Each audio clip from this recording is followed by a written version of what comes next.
Early 2000s, I was a part of a band called Faces the Band, and we put out a project called Speak to My Heart. Smooth jazz, gospel, spoken word. There was a lot going on, and it was a pretty good project. I offered a song called Nothing Has Changed as my solo. We'll get to that story later.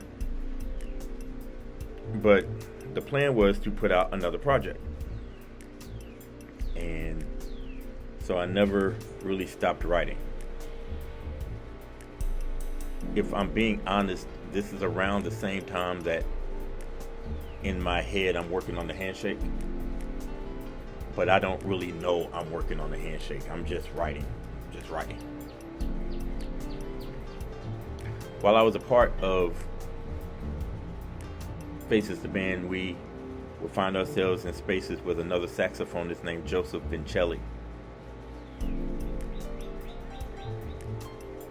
He wasn't born here, but he quickly became a part of the smooth jazz scene here, an older gentleman who was always very kind.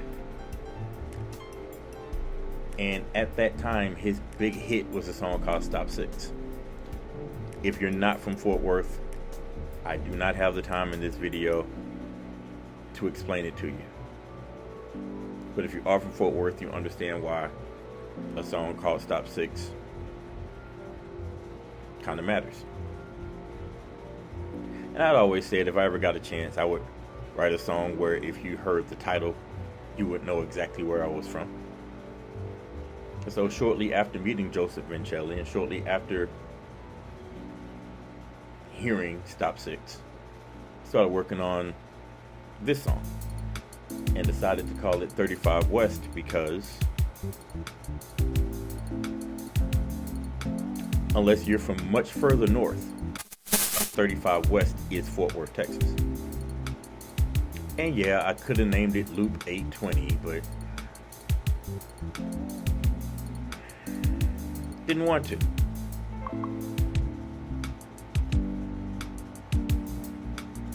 So the plan was for this to be a part of the second Faces the Band project. That never happened. And so I'm just kind of sitting on the song that I think could work. Our keyboardist at that time, Daymond Callahan, reaches out and he's letting me know that he's working on a project and he would like me to record a song with him that he had written. Really, all I got to come through and do is lay the sax. That song is known as The Game. That story's coming too. I was shocked that he asked me to help him. That's a part of another story. The fact that we worked so well together led us to work together more. And so we're sitting down and we're talking about the songs that we have that we can bring to a project. And he's playing a lot of really great stuff, and I'm bringing stuff that I don't know. I don't know how he's going to feel about it. I don't know what the opinion of these pieces will be. But I hit play on 35 West, and we're listening to it, and he liked how it felt, and we both agreed that it was good enough to go on the project. And really all I needed from Dame was a keyboard solo 2/3 of the way through, halfway through the song. The song is written, everything's done. I just need you to come through and do what you do. We recorded it at his studio, and it was the first time I had recorded something, and let's be transparent, this is early in the run.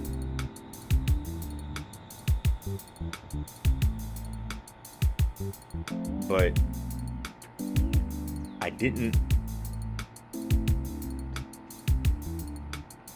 I hadn't recorded anything at that point where I felt like I sounded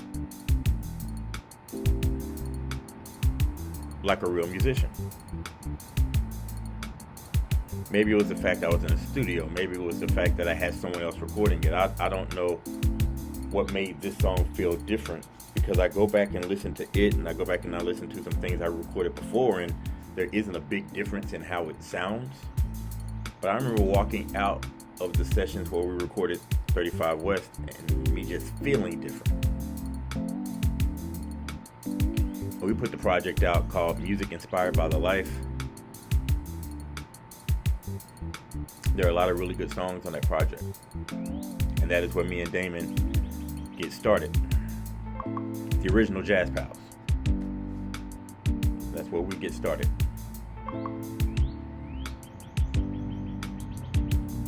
I'm probably going to start performing it live again. I think I've been waiting to tell this story to get back to playing it.